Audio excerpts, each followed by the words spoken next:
wa ala alihi wa ashabihi ahlil haqqi wal wafa.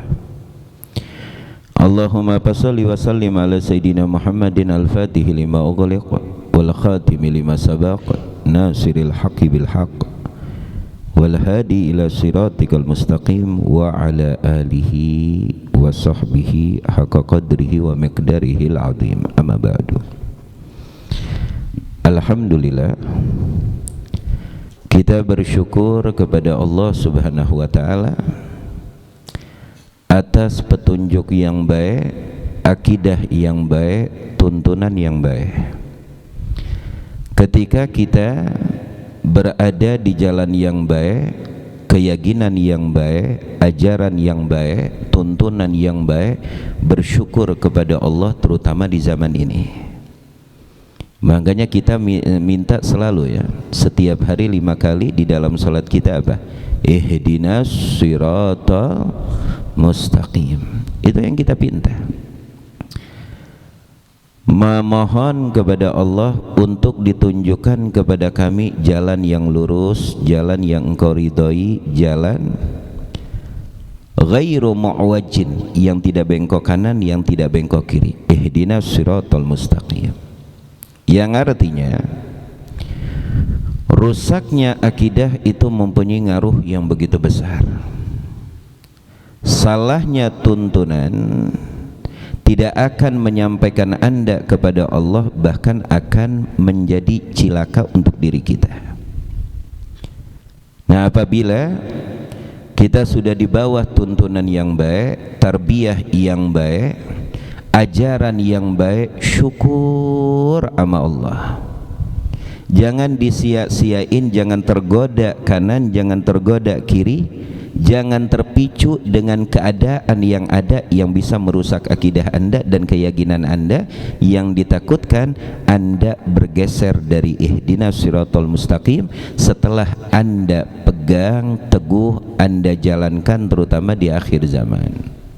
Apalagi di zaman sekarang ya, zamanul fitan, yaitu zaman fitnah, yang penceramahnya banyak, ahlul ilmnya, orang berilmunya sedikit. Kita di zaman fitnah, yang jujur tidak dilihat, tukang dusta dijadikan pemimpin. Ini zaman kita. Ini zaman serba dan serbi. Ini zaman hitam menjadi putih, putih menjadi ungu, ungu menjadi oren, menjadi biru. Ini zaman kita. Nah, maka dari itu, untuk kita yang sudah mendapatkan jalan yang lurus, ajaran yang lurus, akidah yang benar, fastaqim, istiqomah. Jangan sampai terpicu dirusak dengan apapun. Karena racun akhirul zaman itu luar biasa. Lebih dahsyat daripada racunnya ular kobra. Itu racun akhirul zaman. Lebih dahsyat para hadirin. Dari mereka ada yang sudah puluhan tahun, bayangin, sudah mengambil jalur yang tepat, ajaran yang tepat, jalan yang lurus, akidah yang sahih, bisa goclek alias terpleset. Awas, hati-hati. Makanya fitnah akhirul zaman ini luar biasa. Racunnya lebih daripada racun kobra. Na'udzubillah, summa na'udzubillah. Kita minta kepada Allah semoga Allah selamatkan akidah kita. Allah kuatkan, istiqomahkan apa yang telah Allah berikan kepada kita dari jalan yang lurus, ajaran yang lurus. Amin ya rabbal alamin. Nah, di malam hari ini sedikit kita ingin mengenal tentang sesuatu yang Allah wajibkan untuk kita. Apabila hal tersebut tidak ada di dalam jiwa kita, maka akidah kita tidak sempurna. Apa itu? Cinta kepada ahlu baiti Rasulillah sallallahu alaihi wa alihi wasallam. Jadi kita jangan heran kalau banyak dari manusia tidak tertanam cinta kepada keluarga baginda Nabi Muhammad. Jangan heran, toh cinta itu mahal, ikhwan. Rasa mahabbah itu suatu rasa yang harganya mahal. Tidak Allah tanamkan di dalam hati seorang muslim kecuali manusia tersebut manusia yang dipilih oleh Allah. Tidaklah Allah menanamkan cinta kepada keluarga Nabi kecuali manusia yang dipilih oleh Allah Subhanahu wa ta'ala. Jadi kalau ada dari mereka yang tidak cinta kepada keluarga Nabi, jangan kaget. Dari mereka ada yang musuhin keluarga Nabi, jangan kaget. Ini sudah menjadi hal lumrah apabila kita membaca sejarah abad demi abad, waktu demi waktu, menit demi menit, itulah yang terjadi. Tapi mereka yang Allah anugerahkan cinta kepada keluarga baginda Nabi Muhammad, fahani'an lahum. Itu keberuntungan buat mereka yang mereka dapati, yang dimana Allah khususkan mereka dan Allah pilih mereka, yang menunjukkan Allah ingin memberikan keutamaan yang begitu besar kepada mereka dengan cintanya kepada keluarga baginda Nabi Muhammad sallallahu alaihi wasallam. Apakah cinta kepada keluarga Nabi termasuk dari akidah? Naam. Cinta keluarga baginda Nabi Muhammad termasuk dari akidah. Siapa yang di dalam hatinya mempunyai rasa benci terhadap keluarga baginda Nabi Muhammad, yang menunjukkan akidahnya kopong dan rusak. Na'udzubillah. Suma na'udzubillah. Lalu siapa mereka keluarga baginda Nabi Muhammad? Mereka yang Allah pilih dengan pilihannya, Allah tentukan dengan iradah dan keinginannya. Menjadi keluarga baginda Nabi Muhammad bukan pesanan, bukan permintaan, akan tetapi khususiyah yang Allah berikan. Ada gitu orang mau jadi keluarga Nabi mesen dulu sama Allah gitu, ada? Enggak ada. Menjadi keluarga Nabi itu pilihan dari Allah, keinginan Allah, iradahnya Allah Subhanahu wa ta'ala. Nah, mereka lah keluarga baginda Nabi Muhammad yang dijuluki oleh Imamul Haddad bintang-bintang yang indah seperti bintang yang ada di langit. Mereka lah bintang-bintangnya yang ada di bumi. Di sini doa yang dilantunkan oleh Rasulullah kepada siapa? Kepada Imam Ali dan Sayyidah Fatimah Az-Zahra. Tatkala Imam Ali menikah dengan Sayyidah Fatimah Az-Zahra, apa doa Nabi?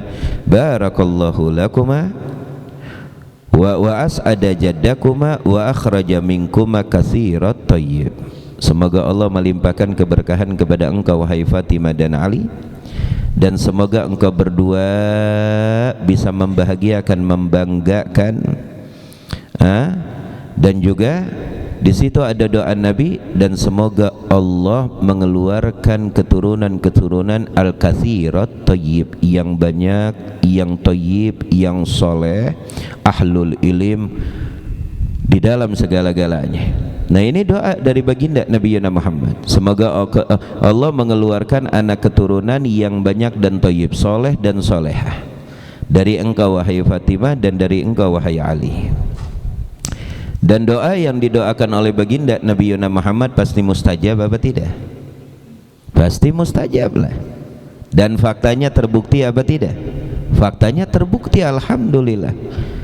Begitu banyak keluarga baginda Nabi Muhammad Ahlul Bait yang menjadi bintang-bintang penyelamat bagi umat baginda Nabi Muhammad sallallahu alaihi wasallam.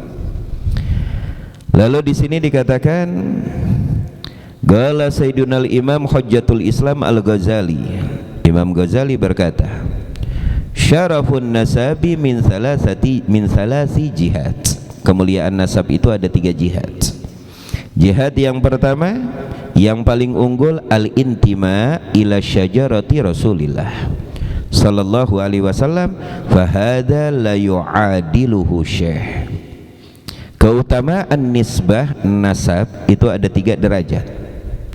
Derajat yang pertama, yang mempunyai nisbah nasab tersambung kepada baginda Nabi Muhammad sallallahu alaihi wasallam.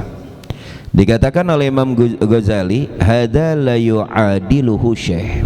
Ini tidak ada bandingannya. Kenapa tidak ada bandingannya?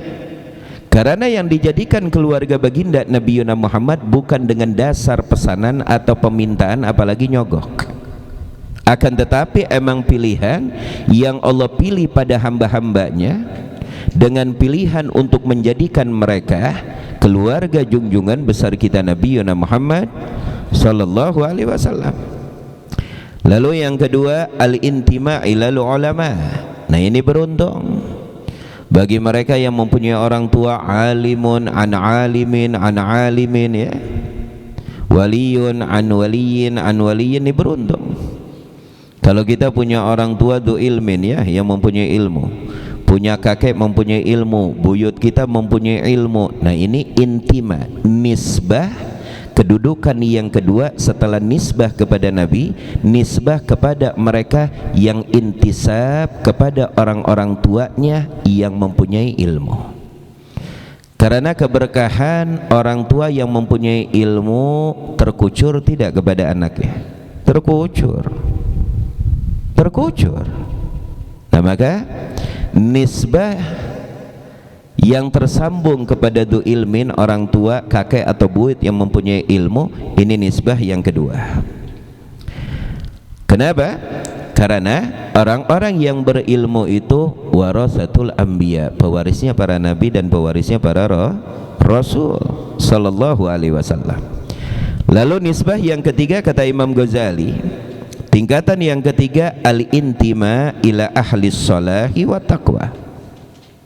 Mereka yang mempunyai nisbah tersambung nasab kepada ayah, kakek atau buyutnya yang dikenal solihin, bertakwa, ahli ibadah. Ini kedudukannya yang ketiga.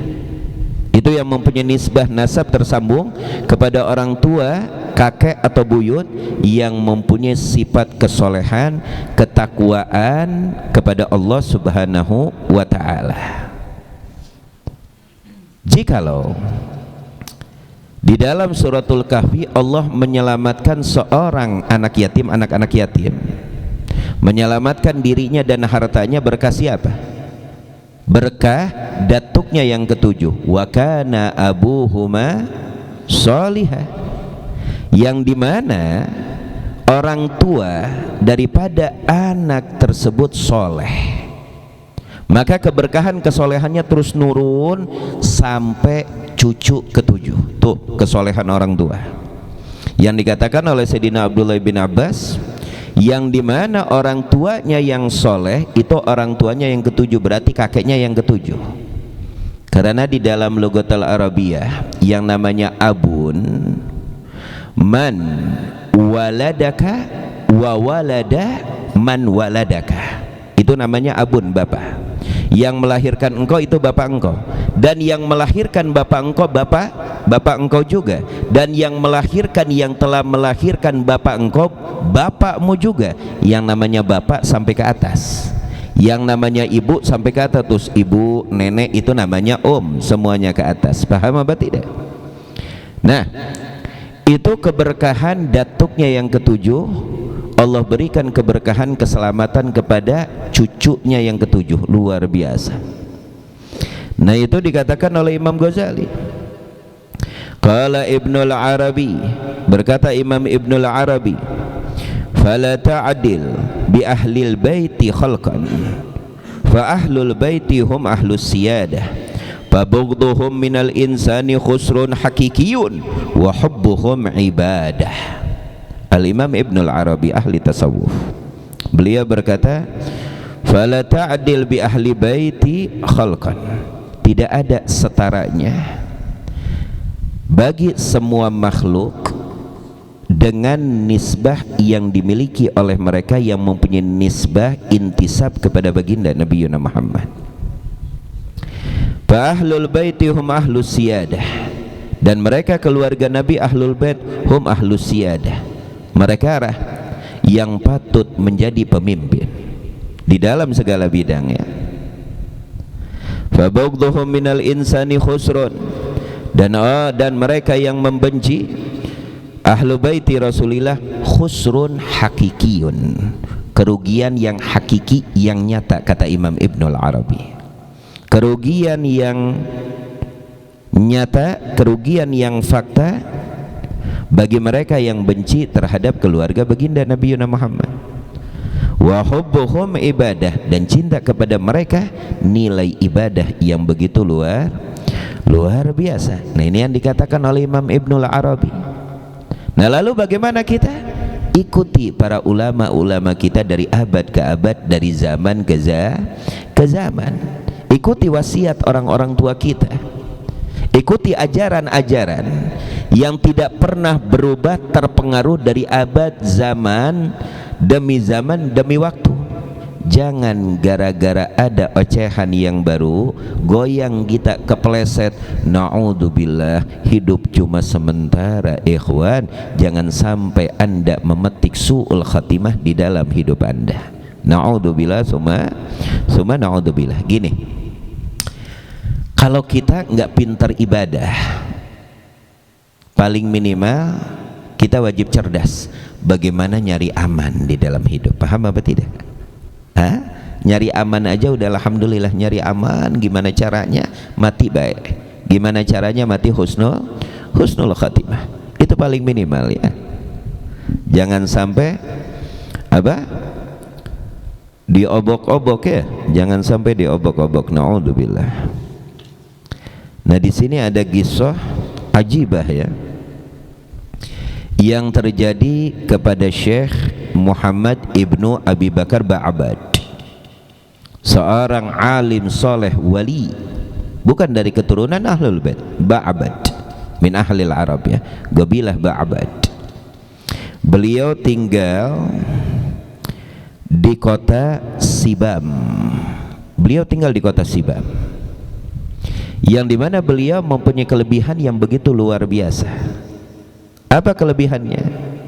Kalau ada keluarga baginda Nabi Muhammad yang masuk kota Syibam, baru masuk batas kota Syibam, beliau sudah memanggil seseorang. Ada yang masuk dari ahlu baiti Rasulillah ke kampung kita, bisa ngendus para hadirin, Allahu Akbar, bisa ngendus beliau. Kalau ada ahlul bait yang mempunyai nisbah nasab kepada baginda Nabi Muhammad, beliau bisa ngendus, mencium bahwa telah datang salah satu ahli baiti Rasulillah masuk ke kampung kita. Pabhasu, cari katanya, di mana posisinya dia. Luar biasa. Kalau ketemu beliau duduk bertabarruk, luar biasa. Itu yang terjadi kepada Syekh Muhammad ibnu Abi Bakar Ba'abad. Luar biasa, Masya Allah, tabarakallah. Kecuali kalau Imamul Wadi Faqihil Muqaddam Mutsani Syekh Abdurrahman As-Saggah. Kalau Syekh Abdurrahman As-Saggah sudah pergi dari kota Teri menuju kota Syibam, kalau beliau sudah sampai ke kota Syibam, Syekh Muhammad ibnu Abi Bakar Ba'abad sudah keluar pintu, berdiri menyambut kedatangan Syekh Abdurrahman As-Saggah. Karena kedudukannya yang begitu tinggi, kewaliannya yang begitu hebat. Nah, endusan yang begitu luar biasa ikhwan terjadi, yang sering kita dengar dari Sayyidil Walid ya, Al-Habib Ali ibnu Abdurrahman As-Saggah, menceritakan beliau tentang Syekh siapa? Kiai Genggong ya, Kiai Genggong kalau tidak salah Hasan. Kiai Hasan ya, Kiai Hasan Genggong. Itu di Indonesia ada Kiai Hasan Genggong. Di daerah mana itu? Kiai Hasan Genggong luar biasa. Beliau salah satu seorang kiai yang begitu luar biasa, yang sering diceritakan oleh Sayyidil Walid Habib Ali, bisa mengendus apakah ini keluarga Nabi atau bukan keluarga baginda Nabi Muhammad sallallahu alaihi wasallam. Kok bisa mengendus? Min syiddati mahabbati li ahli baiti Rasulillah. Karena cintanya kepada keluarga baginda Nabi Muhammad begitu luar biasa sampai bisa ngeendus, ini keluarga Nabi apa bukan? Ini ahlul bait apa bukan? Allahu Akbar. Wajalasna, tak kala kita mengkaji kitab Minhaj, yaitu Bab Rabi' dengan syarah Mughni. Tak kala itu Al-Faqir takhusus kitab Minhaj waktu di Darul Mustafa. Itu bab keempat yang menerangkan tentang jinayah, syarahnya syarah Mughni Muhtaj. Itu yang mengajar kami Mufti Diyaril Hadramut, Syekhun Al-Kiram Al-Habib Ali Masyhur, kakanda daripada guru kita Habibana Umar. Itu tak kala beliau mengajar kami, pernah pada suatu hari tak kala beliau mengajar, beliau menceritakan tentang seorang wali minal aulia yang berada di kota Mekah. Ini wali di kota Mekah, udah kena penyakit lumpuh, nggak bisa berdiri. Tapi keajaiban ini wali yang berada di kota Mekah tersebut, idza jaa ahlu baiti Rasulillah, kalau sudah datang keluarga baginda Nabi Muhammad, man lahu nisbah ila Rasulillah, yang mempunyai nisbah kepada baginda Nabi Muhammad, qama qiyaman, otomatis berdiri. Allahu Akbar, otomatis berdiri. Padahal beliau sudah terkena penyakit stroke ya, tidak bisa jalan, stroke, otomatis berdiri. Saking hebatnya cintanya kepada keluarga baginda Nabi Muhammad sallallahu alaihi wasallam. Lalu Syekh Abdullah Basaudan, sahibul hadrah Basaudan yang sering kita baca, beliau kan terkenal muhib li ahli baiti Rasulillah. Cintanya kepada keluarga baginda Nabi Muhammad begitu luar biasa, Syekh Abdullah Basaudan. Pada suatu hari tak kala beliau melaksanakan umrah, la'allahu beliau ingin datang tabarukan kepada wali tersebut, yang apabila datang keluarga Nabi walaupun dalam keadaan sudah stroke, beliau otomatis berdiri tegak. Ketika Syekh Abdullah Basaudan sebagai pecinta Ahlul Bait datang ingin bertabaruk, apa yang terjadi? Berdirinya setengah, istilah kata jongkok. Lalu kata Syekh, man anta? Ana lastu bi ahlil bait, aku bukan Ahlul Bait, walakinni muhibbu li ahli baiti Rasulillah. Pantas berdirinya setengah ya, tidak berdiri tegak. Allahu Akbar. Itu cerita Al-Faqir dapat dari Al-Habib Ali Masyhur. Tak kala waktu itu apa? Mengajar kitab Minhaj. Waktu itu Al-Faqir takhusus kurang lebih setahun 6 bulan ya. Nah, beliau mengajarkan bab keempat, babul jinayah, Habib Ali Al-Masyhur, luar biasa. Allah yaghfirhu wa yarhamuh ya. Semoga keberkahannya berlimpah kepada kita, amin ya rabbal alamin. Seorang alim yang begitu luar biasa, dari bangun tidur sampai tidurnya terisi para hadirin. Ngajarlah,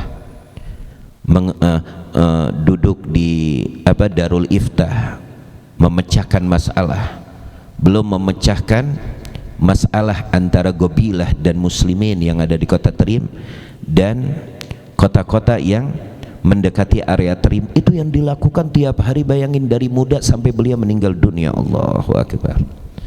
Makanya kata Habib Salim Asy-Syatiri, beliau tuh pernah berkata tentang Habib Ali Al-Masyhur itu, kalau nggak ada Habib Ali Masyhur, tertib pitrim kaf gitu ya, yang artinya kalau nggak ada Habib Ali Masyhur, ini mesinnya tertibat di kota Tarim itu semuanya beliau yang nekal. Masya Allah, tabarakallah ya. Sampai akhir hayatnya pun beliau masih belajar dan mengajar ya. Ini mah waktu panjang, gara-gara angin topan hujan ya. Rebo kemarin beak para hadirin ya. Rebo kemarin habis luar biasa. Mungkin saya husnudon ya, mungkin husnudon lagi khotam Quran semuanya, mungkin lagi khotaman ya. Nah, luar biasa ya hadirin ya, luar biasa. Nah, intinya ikhwan, intinya ya, bertahan, jangan terkecoh. Tetap kita ikuti apa yang telah kita dapati. Ini kemuliaan mutiara yang begitu luar biasa. Jangan terumbang-ambing karena besi yang karat. Kita ini udah megang mutiara ya. Ajaran tarbiyah yang diturunkan oleh para guru-guru kita dan orang-orang tua kita, jangan sampai ada besi karat kita beralih. Ya. Kenapa? Karena ini hal yang genting yang menyangkut iman kita. Jangan sampai kita cilaka. Na'udzubillah summa na'udzubillah. Kuatkan cinta kita kepada Allah, kuatkan cinta kita kepada Nabi, dan kuatkan cinta kita kepada Ahlul Bait, dan kuatkan cinta kita kepada para ulama sebagai pewaris para nabi. Ya, karena mereka patokan-patokan pegangan-pegangan kita li sa'adati darain, untuk meraih kebahagiaan dunia dan pula meraih kebahagiaan akhirat. Ingat, Ahlu Baiti Rasulillah seperti matahari yang menyinari di siang hari. Tidak perlu lagi Anda jelek-jelekan, tidak perlu lagi Anda kurang-kurangkan, dan tidak perlu lagi Anda puja dan puji. Nih, ada orang di siang hari nih ngelihat ke langit nih, jam 12 nih. Kok langit hitam ya, gelap? Lu ngomong apa sama orang tersebut? Nggak, gue nanya nih. Nih ada orang siang nih, mendung enggak, hujan enggak. Terus tuh orang ngeliat tuh ke langit siang jam 12, lagi terang benerang. Terus orang tersebut berkata, kok gelap amat langit? Lu mau jawab apa diam?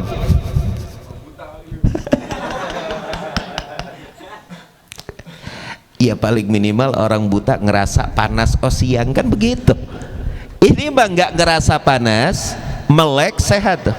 Kok gelap ya langit? Kalau gue mah nggak mau jawab, nggak mau jawab gue mah. Gue langsung ngejauh. Kenapa? Takut ikut gila gue. Hal yang sudah terang benerang, hal yang sudah terang, tidak perlu lagi diterangi. Ya, tidak perlu lagi diacak-acak, tidak perlu lagi. Ini seakan matahari yang menyinar di siang hari, terus Anda melihat, Anda berkata gelap, udah selesai. Bagaimana pandangan Anda masing-masing? Inna lillahi wa inna ilaihi rajiun. Istaqim, istiqamah dengan ajaran-ajaran yang ada, jangan bergeser belok ke kanan ke kiri. Ikhwan, wallah summa wallah, kalau sudah urusan iman dan akidah jangan dikotak-katik. Karena hidup itu simpel, hidup itu sementara, jangan nyari cilaka. Orang posisi kayak kita nih nyari aman aja udah bagus, paham?